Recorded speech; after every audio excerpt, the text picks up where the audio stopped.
Now we'll continue with our second debate, different medical training, the big mess. I will ask Sophie Clechen, Antoine Redley, Marco Schietgen, and Jean Sibilia to come up to the table, and the debate will be led by Michael Benzaki.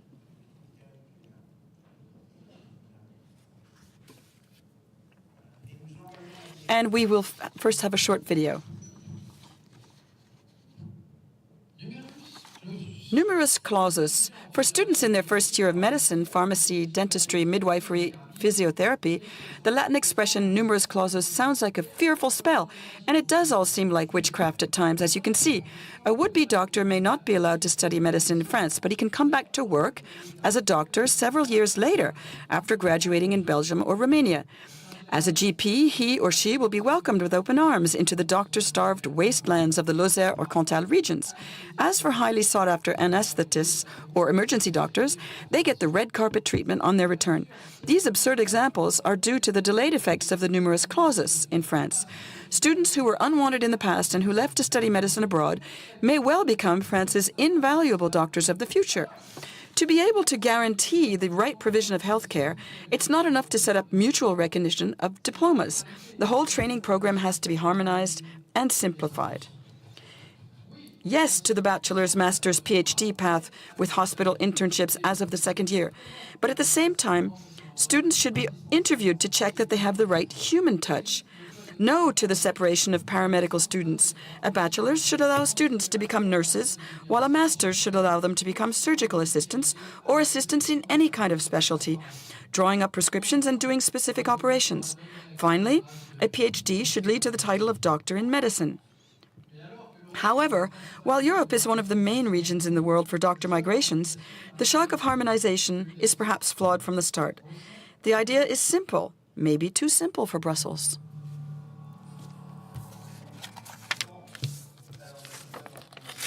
So that's a good introduction, I think, with some major proposals. We had this proposal that we've just heard in the video of harmonizing our healthcare training.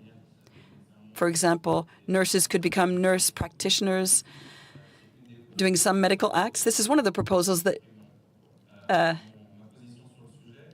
we heard in the video, and you know my position on the subject. We'll talk about training in France and medical training at the European level. In France, we are eternally dissatisfied. We continue to reform our systems. They just recently reformed the medical training. They reformed the second cycle. They reformed the internship system in France. And it would seem that now they're starting new reforms of the medical training system in France. So I will ask you all in 3 minutes, without any rhetoric, and to make a comment. I will start with Jean. You will be the representative, Jean Sibilia, of the deans of the University of Medicine. So the end of the numerous clauses system in France, what is the message that you will address to French medical students? Is it going to be an open bar? The numerous clauses is going to be thrown out the window? Just come? Or are you going to say that the numerous clauses should continue in another form of selection? Well, 3 minutes. Well, you said everything in the film. I think the numerous clauses system in France has become a symbol of failure in France. We can look at it from every direction, but it's a symbolic failure of a policy. And we've been sanctioned by failure. So whatever the situation, we must eliminate the existing system. But in 3 minutes, first of all, it no longer gives the services that we needed. We had a lot of doctors coming in from Romania, Poland, and elsewhere. So the numerous clauses is not fulfilling a regulatory function.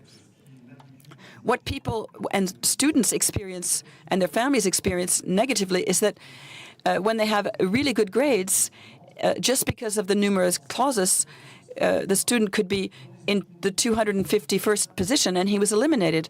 And in other difficult exams for civil servants in France, people accept the selection because in France we say even the really good medical students, we can't pass them.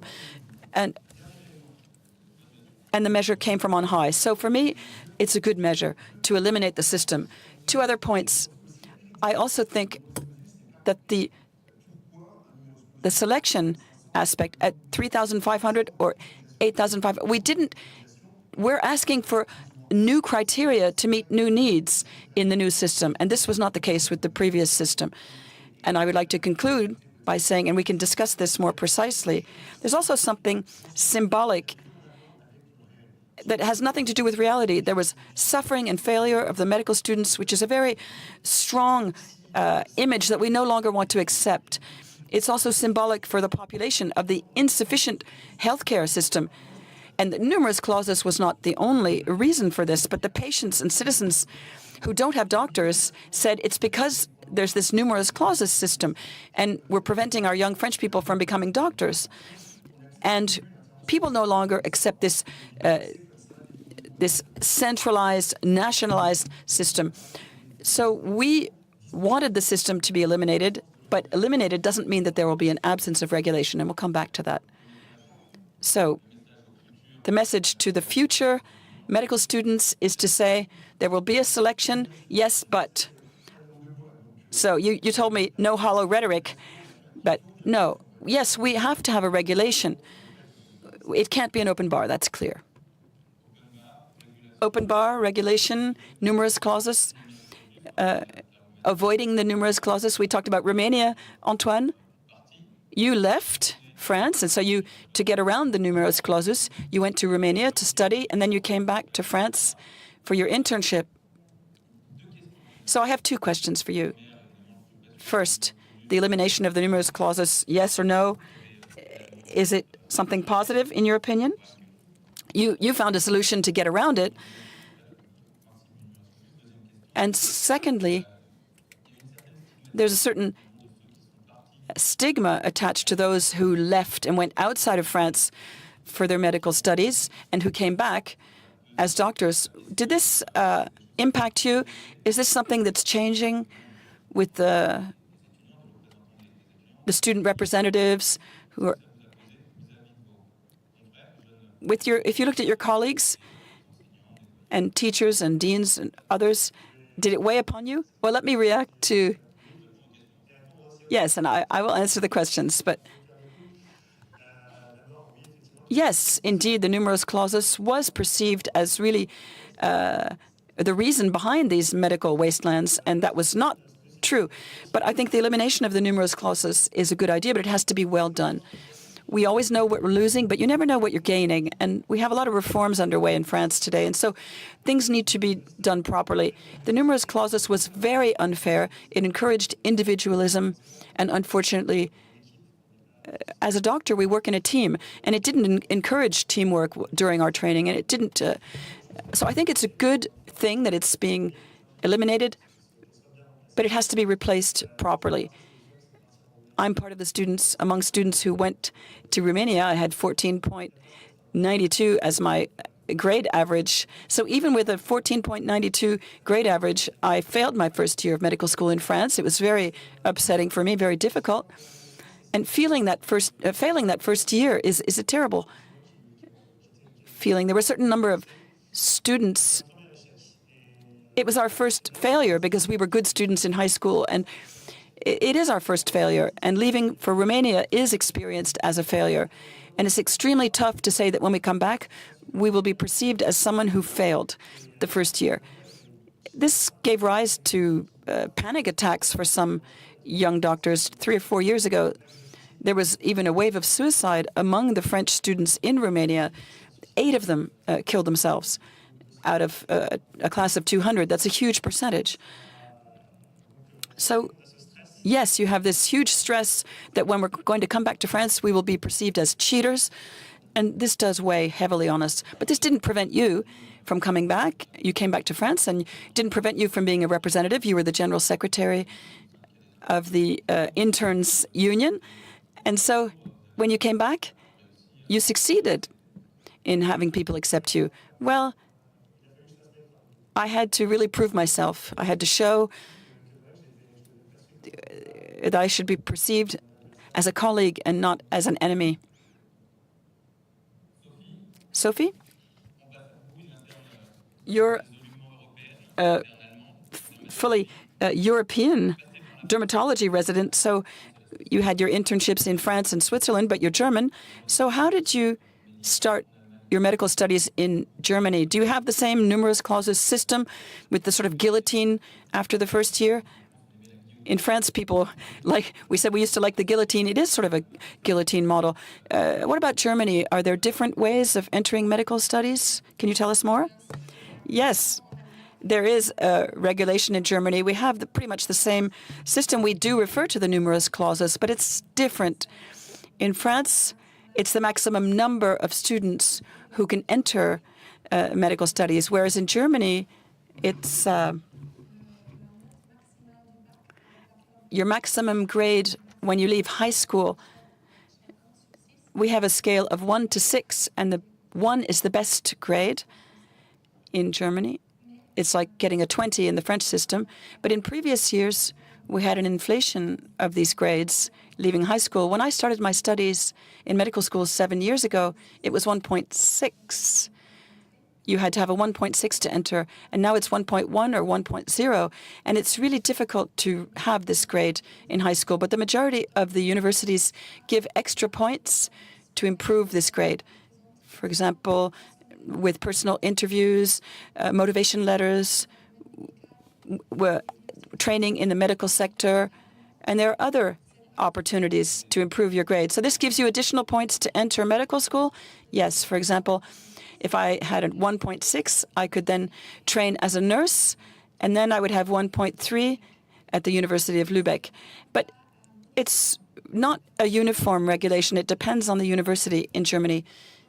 So you can apply every 6 months. You can continue to apply. If you failed with the guillotine once, you always have this additional opportunity to reapply to another medical school. And there's another regulation where 20% of the places are reserved to those who have a very strong motivation, who are ready to wait for 7 years. And after 7 years, they can then enter medical school. But why not? Because 7 years can be a period where you can do other things. I had friends who trained as nurses, for example, during that period, and even as stewardesses, and then they started their medical school when they came back. Without an exam, there's no exam, they directly entered medical school. Well, the difference between the French system and the German system, there are two differences. Firstly, the time, the selection time. In Germany, it's before you enter medical school, whereas in France, it's after your first year of medical school. So we don't lose a year or 2 years or 7 years. And so it's not just one grade, one day, but it's actually the 2 years of grades in high school. And secondly, yes, in France, it's an exam, whereas in Germany, it's just your average grades during the equivalent of the baccalaureate. So these are some interesting things to explore. Before giving the floor to anyone else, any reaction to selection before? Well, this is a huge question that we discussed with the students and the institutions. Would we accept the Abitur, the German baccalaureate system? Would we accept in France a selection after high school, which would be with an oral exam, a letter of motivation, and your grades from high school? This is a model that we've studied. The choice has been made no in France. We chose a university, free access to university but the two models were being discussed. The vote's been stable for a long time. I live in Alsace. I know both sides, and we haven't modified the situation for many years. It was discussed in December 2017. They're saying that our system is unequal in terms of opportunity because our baccalaureate's not centralized as it is in France. So it depends on where your parents live, whether you have access to medical school or not.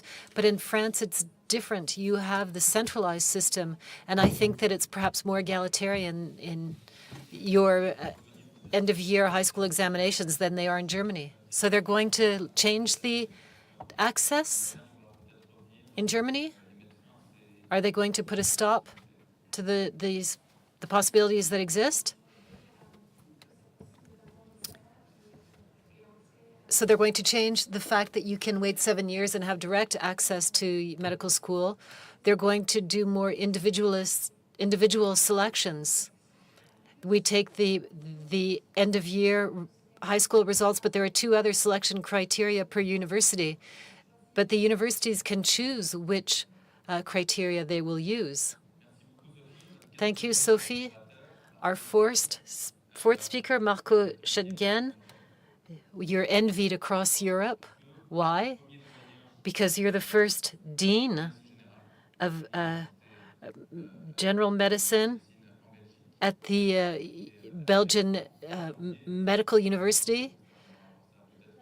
We are very envied. I hope to see that in France one day, a model to be imported. In Belgium, you had the opposite movement compared with France. You reintroduced the numerous clauses. Perhaps it's a bit more complicated in Belgium, but you reintroduced the numerous clauses. Can you explain the reform a little bit? And you could enlighten the debate and help us build our reform in France. As you know, Belgium is a small country, but one very complex at an institutional level, including in terms of the numerous clauses. It was so complicated that the numerous clauses, the quotas, are defined by the federal government. The quotas are applied at the end of the first 6 years, the first basic years, the bachelor and the master's degrees, while the teaching and the assessment, including through selection, is done by the communities, the French community on one side and the Dutch-speaking community on the other side. So the politics are different. They're not the same parties in power in the different entities, and so they don't agree. So it's very complex, but to try to simplify, the Dutch-speaking side 20 years ago decided to set up an entrance exam before the studies begin. The entrance exam is based on skills. It wasn't a quota. It's changed, and as of this year, they set up a competition system with a well-established quota that is in line with the federal quota, which is quite logical and from a political standpoint, because the same parties are governing on the federal side and on the Dutch-speaking side. But on the French side, things have changed a lot. And frequently, we're more Latin like you. We talk, we discuss, then we act. So there were selections most often at the end of first year and even at the end of third year at one time. And now, since last year, we've had an entrance exam before the first year. And so we were able to observe these students over the year. That was interesting. It was an interesting lab. So what is the entrance exam based on? On basic scientific topics, math, physics, chemistry, biology, some human sciences in terms of communication, ability to summarize, all of this with multiple choice tests that take place over a full day. And we select those who succeed without taking into account a quota. And what did we realize? During the first year, we saw that the students who had been selected succeeded in the January exams very well, because the January exams were the same topics, math, physics, biology, but they succeeded less well at the end of year when they started addressing more medical topics like anatomy, histology, biochemistry, etc. So we're not sure that we selected those who will be able to acquire the best level of skill. The second thing we realized is that the selection on human competencies is very random and doesn't necessarily correspond well to the real qualities of the students that we meet with later.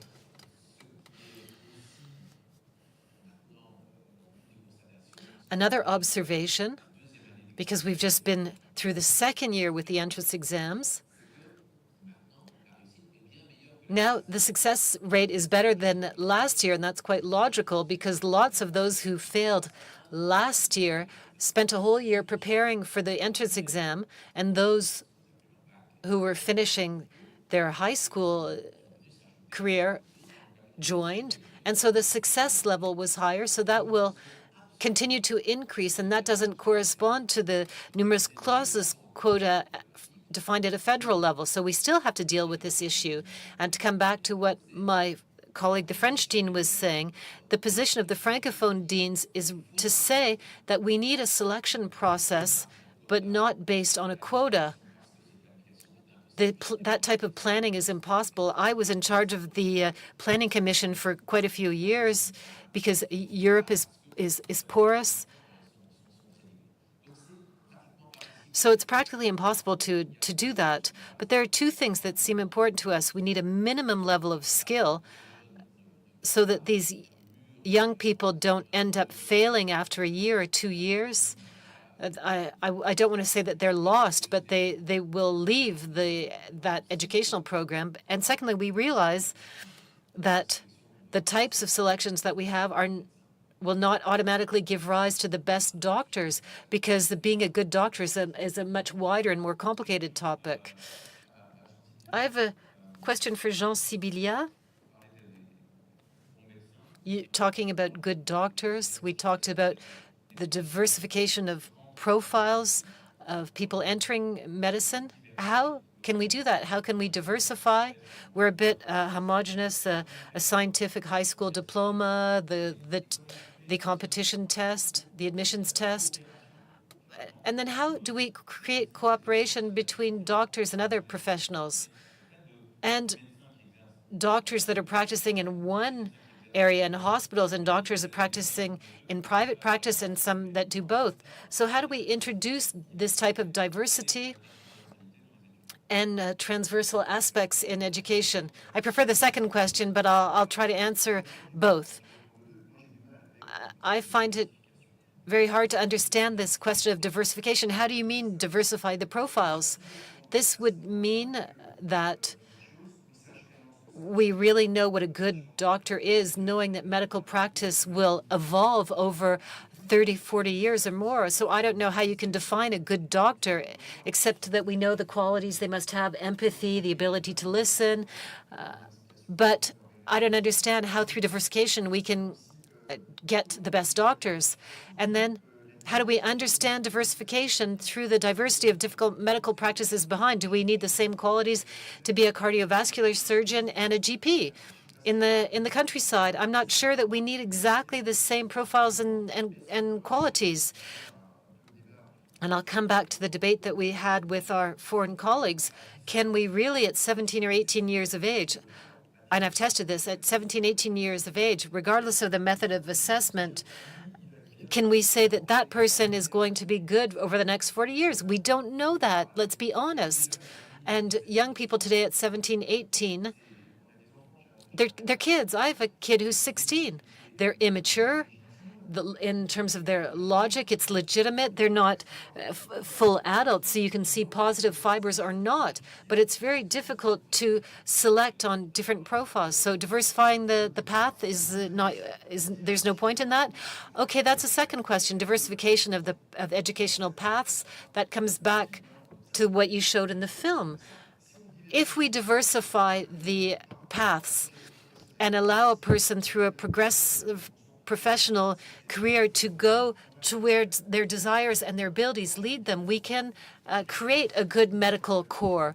There won't just be one path, the medical education. There'll be many paths. And by doing this, while respecting the different training in the right schools, if we are fighting in the first cycle together, side by side, if we meet up with each other and help each other, we undertake this battle together, perhaps we'll be able to work together. That's not sure, but at least they'll have worked together. So our idea in the first health cycle is that we train people together in different medical fields together in the first 2 to 3 years. They'll have prepared certain things together, and then one day I hope they'll be able to work together. The question that was raised in the film, we progress in the curriculum, and depending on how well you progress, you'll become a nurse, an assistant, a doctor. Aren't we reintroducing the hierarchies in the different professions rather than teaching them to work together? So yes, we can work in a cross-cutting way, but the doctor's always at the top of the chain. I don't know how you're planning on building this and what the position of the deans is on this initial first cycle. I think we have to leave some choice. The aim is to have choice. There needs to be some freedom. If someone chooses to move towards a paramedical curriculum, not being a doctor, we have to leave them the choice and work with them. What are we trying to do through this reform? There are two fundamental pillars. We want to avoid that there's unfair and hard selection of excellent high school students. The figures that are given are often too high, where we say 10% success. No, if we look at the real success after 2 years, it's roughly 40% in the BA level. So we want to avoid this failure that can be quite stigmatizing, that can hurt, and we want to make it more progressive. We want to give young people the ability to have the time to choose. The problem with the admission exam at the end of the year, you have 9 years to prepare for it. All you do is study, study, study, and there's no room to choose behind. You have to give them some time to be able to choose in this cycle that will last 2 to 3 years. Antoine? Do we see this diversity of profiles, of career paths, of joint learning curricula in Romania, where you did the first part of your studies? Do some come with literary background and scientific backgrounds? Is there that mix? And this Romanian path that was set up for a lot of French students. Are we seeing harmonization between France and Romania? So what's great is that in Romania there's a French section, but there's also an international section. So everyone brings a little bit of their own country, and it allows us to have a multitude of backgrounds and educational experience. In my class, there were lots of different educational paths. The midwife, for instance, someone taking midwife training decided to change. She decided to switch to dentistry. There was a person who had been a rescue worker in ambulances and decided to stop the medical training after a while. So this first cycle, if you're saying that everyone wants to be a doctor, that's wrong. Our abilities are all different, and it wouldn't be possible for everyone to succeed in medicine. Some are very happy to be nurses or to be dentists. Everyone finds something that satisfies them. And it's wrong to think that everyone wants to be a doctor.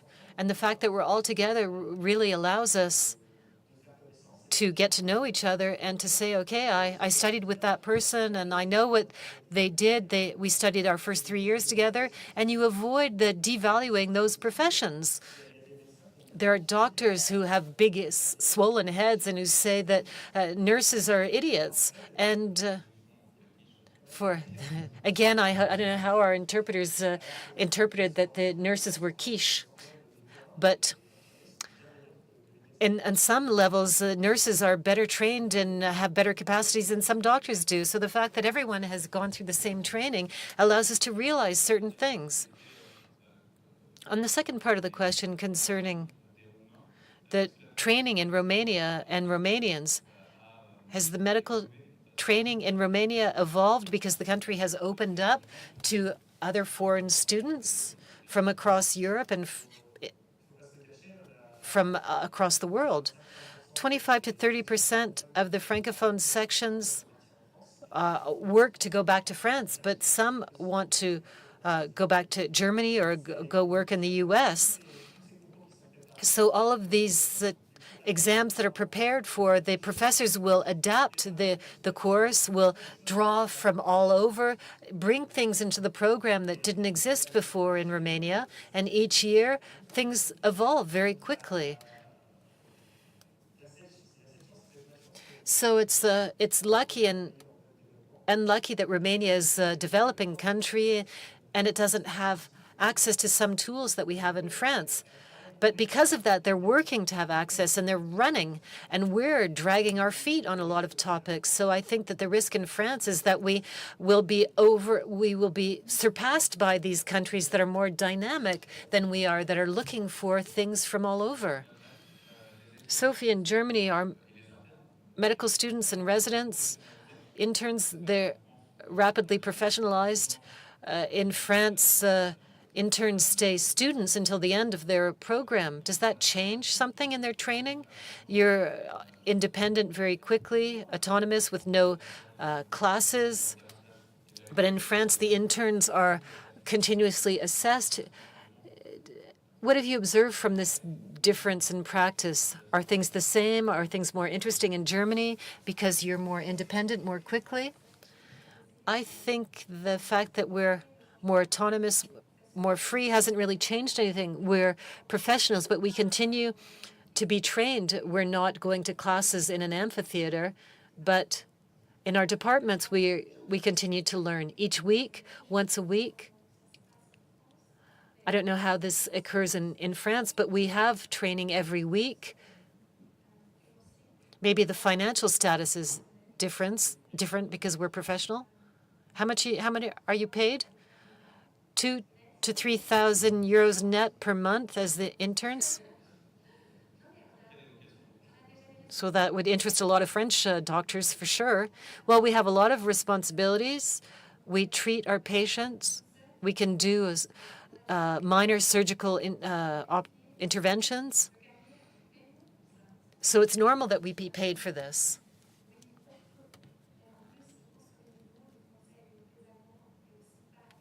But I don't think the level is the same between the French and the Germans. The French participate early in the hospital life. The residents have long internships, 2 to 3 months. They prepare documents for the heads of the wards. They do the patient history. This doesn't happen in Germany. We do very short internships, maybe sometimes half a day following a doctor around, but we're not allowed to touch the patient. So if the French start maybe at a lower level in their internships, they work more with the professors. They know how to prescribe medication. The Spanish, the Italians, the Germans are thrown into just a bath of cold water on their own. And I think that's the advantage of French training, more accompaniment. In Belgium, you went from 7 years of medical studies to 6. That required a lot of work, asking the question, what should a doctor be at the end of the training? What's their position with respect to others? How did you do that? And did you look at what was going on elsewhere in Europe? Well, we had a unique pedagogical experience. We reduced the number of study from 7 to 6 as opposed to other countries. So we had to ask ourselves what's essential, what's accessory. So we had to define references of competencies for all levels. We had to define what teaching had to be learned in the first cycle and in the second bachelor cycle. And then the universities had to go back and deal with this on their own. In our university, we set up 3 basic rules. So when we changed the course length, we had maths, physics, biology for 1 term, and then we grouped together a certain number of courses. So we had a look at what was being done elsewhere. Neurophysiology, anatomy became 1 course, for example. It was more cross-cutting. And that made people cross? Well, a little bit. Then we asked each teacher to decrease their discipline by about 15%. And so people came around the table. Everybody thought that it was good. And then each teacher came to see me individually and said, what you did, Marco, was very good. But for my course, it's just not feasible. So that's very typical. It's very typical of the difficulty of the reform. So what happened afterwards? Well, unfortunately, a certain number of courses were reduced in terms of time, but not in terms of the subject. So this means that students have less time to pick up all the information without having less time for the internship. So the idea was to keep as much internship time over the course of the 6 years. Jean, can you draw inspiration from Belgium? Can you commit today to go and see what's happening in Belgium and how they went about things? Well, yes, and Germany as well. Why not?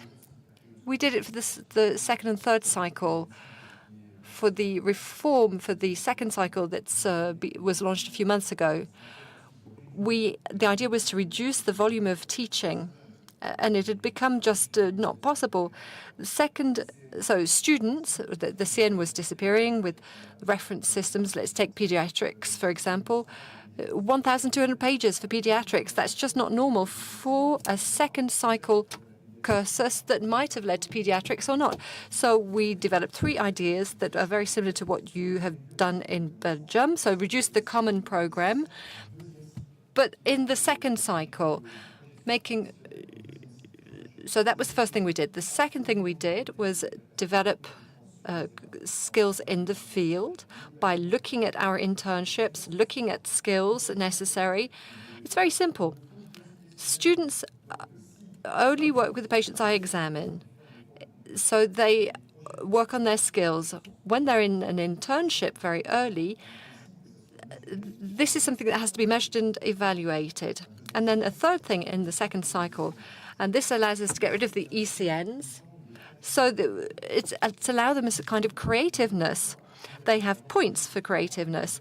They have points for their professional projects. So if you have a professional project and you want to become a GP, you've got a path that you need to follow that gives you additional points for your future third cycle choice. And you have to build everything then. Are you going to do it at European level and say that the European reference systems are like this or like that? Are we going to be able to use those reference systems? Are we going to adapt them to France? That would at least give us some kind of European convergence. Yes, logically, if we step back, if we look at things from hindsight, the second cycle reference should be the same everywhere. Now, in Somalia, maybe the common program is not going to be the same because there are specific needs in that country. In Europe, we could imagine something that is based on a common program for the second cycle. For the third cycle, it's slightly different. We wondered about the third cycle as well, but the organization is based on disciplines, and it's not quite the same. Perhaps in France, things are too complicated. We've got 44 medical and surgical disciplines, but they're not all the same across Europe. So we've got people know where they're going. But in France, we're not just in France. We've got a European and world vision, but we need third cycle reference systems, our own reference systems, but we also need European and world systems. And there we need to see some effort in order to harmonize things from a European and international point of view, from the point of view of recommendations and reference systems. So there's a lot of work to be done in this area. We need to make things more international, but maybe that's a different debate. We've got just a few minutes left. So 2 questions. You have traveled across Europe. You've done your internships across Europe. Are we kind of self-centered in France? Are we just focused on what we do? Shouldn't we be encouraging students to go elsewhere for their internships? How can we make them more mobile? Because that is the principle of the European Union, making allowances for more mobility. Why not go to Belgium, Germany, Italy to do your internship? Well, if students want to move, well, they have to move anyway. And we're creating over-specialities in medicine at the moment. And we're talking about very small environments. We can't just have an internship in that specialty. There might just be one internship for that specialty in one city. So we need to be able to travel and go to other countries and cities. So we've got an awful lot of Erasmus exchanges going on at the moment, more than in the past. Lots of international exchange programs. I'm a resident in Lyon at the moment. And when you're a resident, you can do a semester in a different city. And we've never had so many students doing that this year. And it's not just France. We've had requests for Australia, for example. Medical students want to go outside of Europe. They're a bit fed up of walking around in circles. Sometimes they do 6 months of an internship, and then either they do another 6 months in the same place or go elsewhere. So, of course, they prefer to go somewhere else. What about an obligatory internship abroad? Yes, that might be a possibility. That would certainly offer an awful lot in terms of advantages. Yes, in Belgium, we try and encourage people to go abroad. 80% of our students do at least one internship abroad. It could be Africa, Asia, Canada. About 10% do a complete year abroad as part of an Erasmus program. I'd just like to add that, as the President Valencian said, there are 5 million people in Europe. If we can't spread our knowledge, we're going to be eaten up by the rest of the world.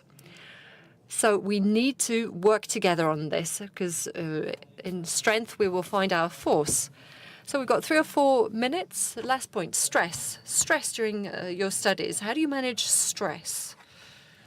In France, we've got a recurring problem, students feeling under stress. So we've talked about this already.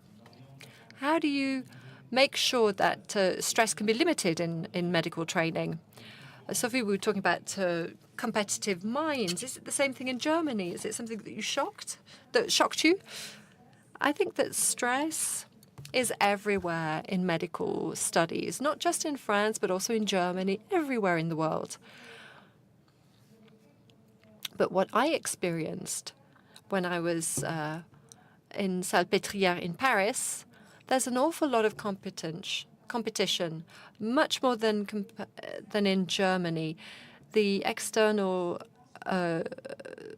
doctors said that they sometimes tore out the pages of other students' notebooks just so that they would have a competitive edge. In Germany, we work as teams. There's more solidarity. We exchange presentations. We share things.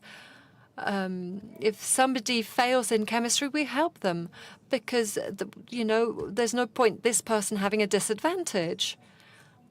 So I think this pressure, this competition is so useless as well, because in Germany, things work without that kind of pressure, without that stress.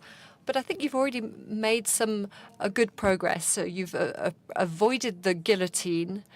You've got rid of the exam after the first year, because there's no point. If you're spending 1 or 2 years to prepare for the exam, obviously 80% of the students are going to fail. And the young people who are at the start of their professional life are going to be very frustrated. And then you've got the exam at the end of studies as well. So we need to get rid of all of the exams. What about Belgium then? Are medical studies a stress test for students? Do you get rid of those who can't stand the stress because you believe that they're not going to be good doctors? It's like you do in banks. Well, yes, just to give you a study, you've got 1 minute. In 30 seconds, we compared 6 to 7 year studies. We performed tests on the students, and we realized that in 7 years,